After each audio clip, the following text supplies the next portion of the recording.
welcome to the Blue Line. Mike Tressa, Andrew Calista alongside you. And Penn State still looking for that first win in Big Ten Conference play. They were on the road at Michigan State. The Spartans still winless in conference as well. But as we talked about last show, Michigan State really playing some good games against tough competition. Yeah, the Spartans, they've already fought to a shootout win against Minnesota and Ohio State, proving that they belong amongst the elite teams in the Big Ten, something Penn State is still trying to claim. And Penn State would get that chance Friday night, an early start, 6:30 against the Spartans, and Michigan State coming out to the ice on home ice at Munn, looking to take an early advantage. Points leader Jake Chelios snags the pass, fires in front, deflected by David Glenn. Matt Berry's second chance stopped by Matt Scoff. He had 13 saves in the first. Penn State 3-on-2, but Nate Jensen stopped by Butler, PA native Jake Hildebrand. He had a big game. Still in the first, Lee Reimer shoots.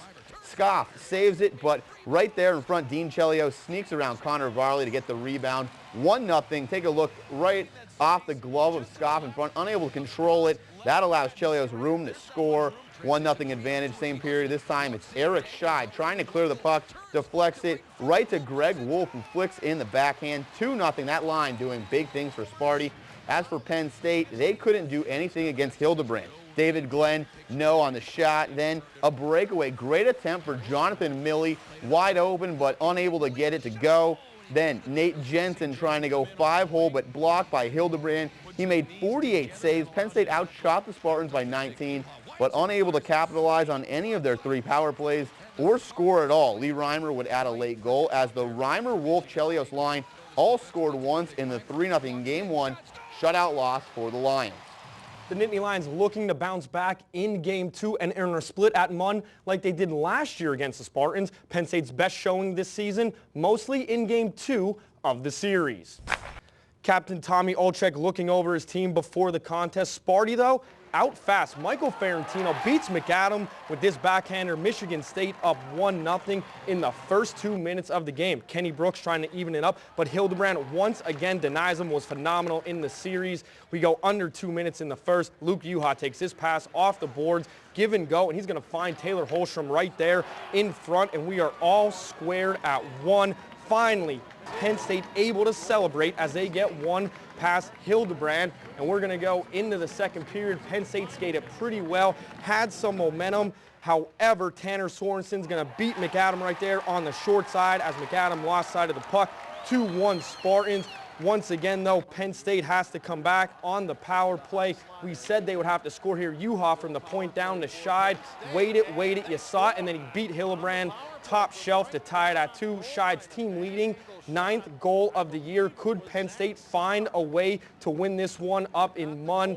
Not tonight, as the centering pass goes through R.J. Boyd, gathers, finds Lee Reimer in front of the net. Mark Yanis couldn't backcheck him right there for your game winner. Spartans win 3-2. Once again close, but no cigar for the Lions.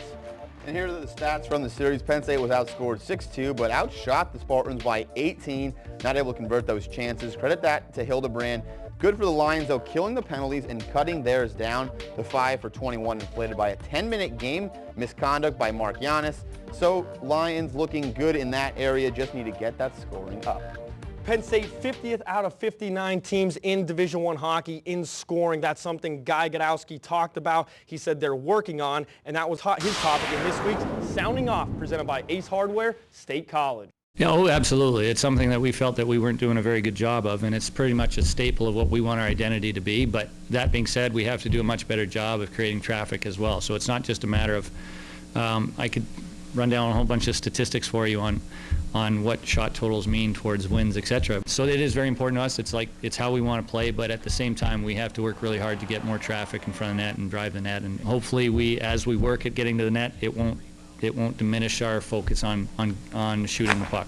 Time to start to focus on the good, and that starts with our player of the week against the Spartans. That would be Luke Juha. The sophomore defenseman had 2 points in the Game 2 loss, assisting on each of the goals. He also blocked 3 shots in the series, now second on the team in points and also second on the team in blocks. And sticking with the good, Penn State did a very good job of what we talked about they needed to work on last week, which was penalties and eliminating those against the Spartans. Yeah, for me, it was the ability to stay out of the box that really helped lead into my good from the series. Penn State was able to control the tempo against Michigan State for much of the game and dominate the neutral zone at times. Multiple times in this series, especially game one, they were able to hit on long passes and were able to create some odd man rushes. They just couldn't beat Hildebrand.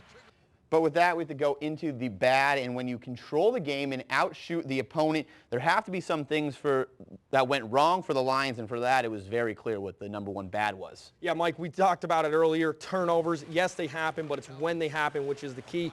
Neutral zone, along your blue line, and in your own zone, they will absolutely kill you. In game one, Penn State turned it over multiple times in their own zone. They got burned giving up the second goal, and they really could have given up 3. Along with turnovers, Penn State really had a problem capitalizing on scoring chances. Besides shooting the Spartans, Penn State had some great chances on breakaways, especially in game one with Jonathan Milley having the best look. You have to give the credit to Hildebrand as you see him kick that shot attempt away, but Penn State is putting too many pucks on net without lighting the lamp and getting the scoring. Third worst team in the country in shot percentage. That is goals scored for all shots on goal, and that needs to change.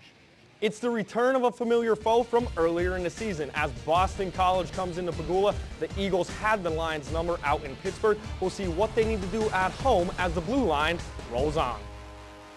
Playing against Boston College, I mean, it doesn't really get any better than that. Welcome back to the Blue Line. Fans were excited for the first meeting against Boston College. Now the Eagles are back. Penn State and Boston College played in Pittsburgh in the Three Rivers Classic, and Boston College has been flying high since then. They were ranked 7th when the teams met earlier this season. Now, thanks to a 5-0-1 mark since, Boston College is now ranked 2nd in the country. Yeah, that fan nails it. I mean, it doesn't get any better than Boston College, one of the premier programs coming into your building. They're playing great hockey right now. The reason being, they're so dynamic on offense. They're the #1 scoring team in the nation. They have so many guys that could light the lamp. They move the puck. They're just fluid throughout the entire neutral zone. Really good team to watch. And they're just coming off a 4-1 win this week over Merrimack. That pushes their record to 17-4-3, also gives them the top spot in the Hockey East Conference, and brings us to our J-Magi Mitsubishi matchup board between the Lions and the Eagles. And Andrew, what stands out here? Mike, for me, it's got to be the goals. I mean, look at the difference between these two teams. It is night and day. Boston College with 109 goals after their 4-1 win over Merrimack. Since Jerry York paired Gaudreau with Kevin Hayes and Bill Arnold, they have been lights out and are clicking on all cylinders, and they can play multiple styles. We'll get more of that offense in a little bit, but here's a look. Last time the teams met, it was in Pittsburgh. Penn State took a 1-0 lead thanks to Casey Bailey before Boston College scored back-to-back goals to end the first period. That deflated the Lions and set the Eagles off as they scored 6 more times, 3 from Destrae Strait to get an 8-2 championship win. Johnny Gaudreau was the MVP. He had a goal and an assist against the Lions, and Coach Godowski knows this offense will be trouble. There was 2 things against when we played them the first time. They exploited. They have a lot of speed through the neutral zone. Like, they can be really dangerous. They make plays. Like, they really make plays at high speed. The puck moves at a very quick rate, and they're clean with it. Like, they can fire it cross ice and control it really well. They're a scary team. They really are. Scary indeed, already with over 100 goals scored on the season. That's going to be a problem for Penn State, doing a better job of slowing down that attack and really stopping the Eagles from scoring goals. It's one of the things that Penn State needs to work on this week. Yeah, and Boston College actually has so many weapons. A dozen players with 10 points or more. Against Penn State last time, Destrae Strait had a natural hat trick. He's the 6th leading scorer on a team. That's just crazy. But if you look at the tape, you can see that Penn State really got in trouble with their focus after that first goal by Ryan Fitzgerald on the power play. The Lions gave up another one 33 seconds later. That opened the floodgates. It killed Penn State's momentum. They need to come out with the same intensity like they did in Pittsburgh. If you remember, Matskoff was making good saves early on in that game, but after that second goal, the momentum swing at the end of the first, they need to control that momentum, and they need to ride the home crowd out to get a victory this Saturday. And you talk about the weapons, and when you say that, you really got to focus on one guy who would be like the nuclear bomb of the team, and that's Johnny Gaudreau. He scored against the Lions already, and he's riding a ridiculous 19-game point streak, which he has 18 goals and 22 assists, good for an over 2 points per game average this season. He's the marquee player, but Godowski isn't changing the team defensive approach for just one guy. Well, we're preparing the team. We're not looking at it as, hey, Dice, you got Johnny. He is extremely scary. He's not the only one. So we're approaching this as an opportunity to practice team defense and to test that against what I think is possibly maybe the most dangerous offense in the nation. From Boston College's leading scorer to Penn State, Eric Stride had his team leading 9th goal of the season, and for that, he's a subject in this week's Player Profile. We're here with redshirt sophomore Eric Stride. And Eric, you played at Alaska Anchorage before this. What's the transition been like coming to Penn State? It's been really good. The school transition's been really nice. All the guys are really welcoming as coming in as a new guy, and the hockey's been going good so far. And you've been really productive on offense. What's led to your productivity this year? I think just playing my game. I think I'd like to pride myself in being a skill guy, so just trying to move the puck and capitalize on the scoring opportunities I get. And obviously my teammates around me have been really helpful in making it productive so far. And you guys had a chance to play Boston College earlier at the Three Rivers Classic. What does that mean to you guys, having them come here and play at your home ice? It means a lot. I think we all want another crack at them. Obviously it didn't go very well for us last time, so we're excited to see what kind of steps we've taken since the last time we played them, and it's just a matter of going out and playing our game and trying to dictate the play. Thanks very much, Eric. Thank you. Back to you guys. Thanks, Elise. When we come back, I sit down with StateCollege.com's Ben Jones for his thought on the season, and we also take a look at what the women are doing. Don't go anywhere. The Blue Line will be right back. So I do hope that college hockey fans and the fans in this area really understand what a cool thing it is to have these programs come to our building. Welcome back to the Blue Line. Joining me on set, a man who always has the pulse of the Penn State fan base, StateCollege.com, Ben Jones. Ben, thanks for being here. Yeah, thanks for having me. Glad to be here. Ben, let's get right into it. Your thoughts on the season so far. You're at all the games. What's Penn State's problem right now? I think it's really just been an interesting thing to watch them progress. Really, you think that the Penn State was a Division I team last year, but really this is the first season that they're playing all Division I opponents, some of the best teams in the nation every single week. So it's really been interesting to see how they're able to progress as a program and really stack up against some of these teams that have really been around for a long time. I think expectations-wise, they've met what people might have expected from them, but it's been interesting to watch. Just heard Coach Godowski talking about the fans. Do you think maybe their expectations were a little bit overblown, and what has been their response to the team's success at times this season and then some of their struggles? Well, I think fans have been pretty understanding. I think, we heard Godowski talk yesterday about how teams didn't always come out with their best lineups last year. Penn State fans didn't really know what to expect from the program. Penn State's opponents didn't really know what to expect from the program, and I think the fact that they were able to pick up some wins last year maybe got people's expectations, sort of inflated that Penn State was going to be a nationally ranked program right away. But really realistically, I think most fans have understood that this is a work in progress, and when they win, they're excited, and when they lose, they understand that this is where they're going to be for a while, and it's only up from here. Were you impressed with their comeback against Minnesota when just a week before they got blown out by Boston College out in Pittsburgh? For them to come up against the #1 team in the nation, do you really see them growing as the season has progressed? Yeah, I think you definitely see a team that understands that they're going through a process and that every game is not going to make or break their season, that when you lose, you have to learn from that, and when you come close, you have to learn from that, and when you get blown out, you have to learn from that. So I think most teams don't get an opportunity to play the top-ranked team in the country, so you come out and give them your best stuff, and I think it's a testament to their mentality as a squad and really the coaching staff's ability to get these guys refocused every week that they're able to go out there and especially on the first night almost pick up a victory. You had an interesting question to Coach Godowski this week about the recruiting in college hockey. A lot of fans don't realize that you're just not taking high school kids like you would in football, and there's no star system. What can you tell us about how he answered that question with regards to how good are these players that are coming into Penn State? Yeah, well, I think he touched on a good point that really the major difference between football and hockey, and really football and most other sports, is the fact that the hockey players come from a lot of different levels. They can come from high school, they can come from juniors, they can come from overseas. There's a lot of different places that you can bring this talent in. So there's really no good way to grade them outside of trusting the coaching staff to know what they're looking for. So he's really saying we're looking for guys that can play as a team, the guys that can play together. Whereas in football you look for the 5-star recruit. There's not really a 5-star recruit in hockey. Certainly there are better players and worse players, but Coach Godowski said that they're really looking for those guys that can play as a cohesive unit, and I think that's why Penn State has maybe not been successful in the wins and losses column, but has been successful in terms of hanging with teams that have a lot more talent and have a lot more skill and have a lot more experience than them. We've seen all the fan reactions. We've seen the great atmosphere in Pagula. Where could Penn State go, or the Penn State hockey program go, in terms of the hierarchy for the winter sports? Because you have wrestling winning national championships, basketball struggling a little bit right now as well. Can hockey jump up to maybe that number 2 sport behind football?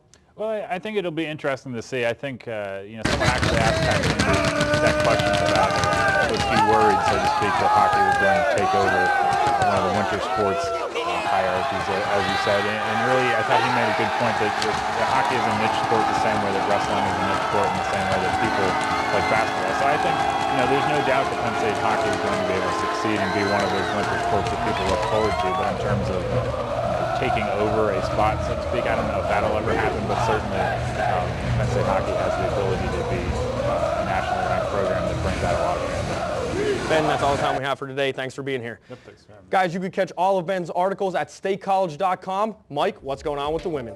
Thanks, guys. Time to take a look at the women who have been off the last week after beating Colgate last time out. Now 4-17-2. They travel to Syracuse this weekend to face the Orange and battled tough in the 2 previous games, losing by 1 in each, and took the Qs to overtime in the second loss.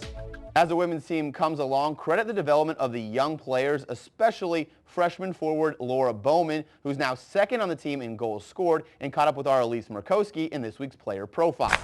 We're here with freshman forward Laura Bowman. And Laura, you guys had a week off to get ready for Syracuse. What have you guys done to kind of prepare for that match? We've definitely been hitting the strength room really hard. We wanted to get strong on our week off, but we also made sure that we had time for breaks and relaxation and rejuvenating our bodies for the game this weekend. And with your goal over Colgate, you've become the second leading scorer on the team. What's led to your success? I've been really grateful for my line mates. Right now I'm with Amy Peterson and Hannah Hohenschel, and they're just great teammates to be on the ice with, and that they see the ice very well. And you're a freshman coming from Minnesota, so it's a little bit of a trip. What's made the transition easiest coming into college? Definitely just my teammates. The upperclassmen have been really welcoming into the team, and they included us right away, which is probably what made the transition the easiest. Thanks very much, Laura. Back to you guys.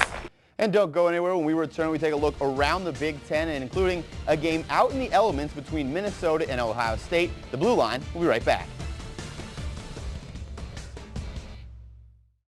And then when other teams, whether it's a Union, UMass Lowell, or Boston College, or anybody faces us, we are a Big Ten conference team. So it's a big difference from facing a team that's going to play a smattering of D1 games as well as D3 games and club games.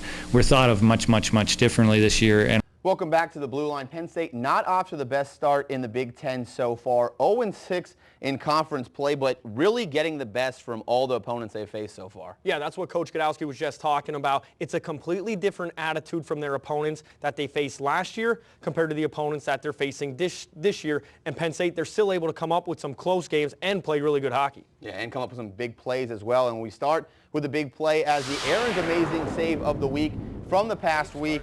Game 2, a couple angles here as you see Eamon McAdam coming across the crease and making a great save, diving and stopping Thomas Ebbings' rebound. Good overhead view here. You see the puck loose.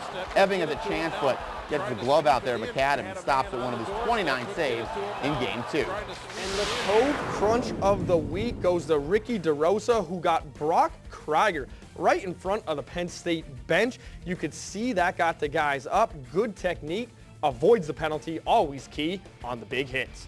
And Big Ten play this weekend, just 4 games in action. You know, Penn State in action against Michigan State, but there was a bigger game out in Minnesota between Minnesota and Ohio State. The Golden Gophers hosted the Buckeyes out in the TCF Banks football field. An awesome scene as you'd see the teams coming out to 6-degree weather for the City Hockey Classic. Fans packed the place, but the frozen weather affected the scoring. As we look at the scoreboard, Minnesota got the W with the 1-0 win Friday. Then Sam Warning took over in Game 2 with a natural hat trick to lift the Gophers to a 4-2 win. Penn State, you know the deal, lost 3-0 Friday night, 3-2 on Saturday. So the standings, Minnesota still on top, 7-0-1. Wisconsin, number 2. Michigan State, the big mover. They leapfrog Michigan to take 3rd in the standings. The Idle Wolverines just ahead of Ohio State, and Penn State still at the bottom.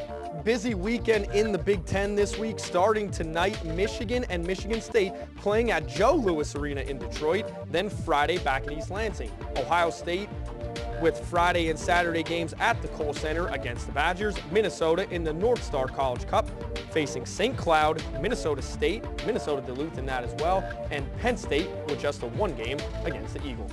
And for this week's Pegula Spotlight, we went inside the arena all the way into the equipment room, met up with equipment manager Graham Pepperman, and took a look at his day-to-day activities. Walking through the hallways of Pegula, we got to see where women's equipment manager Graham Pepperman spends his days helping prepare the Lions in their new den. I have my own set of tools, which is really nice. A lot of places that have men's and women's teams, they're sharing space, and a lot of places I've seen don't even have a lot of the stuff that we have. Pepperman has been with the women since they started, assisting with sticks, heating skates, and other locker room setups, but this time the focus was on sharpening skates. But I already dressed the stone, and what I look for there is like full coverage. Basically that I know that the stone is hitting the steel top to bottom. So, and I'm good. This is the pass that people want to see. They want it to look nice and shiny and new. So, and that's it for that one. Just need to check it. Make sure it's level. Leather sharpened steel, right? So that's what this little thing is. Just to get rid of any burrs or anything left over.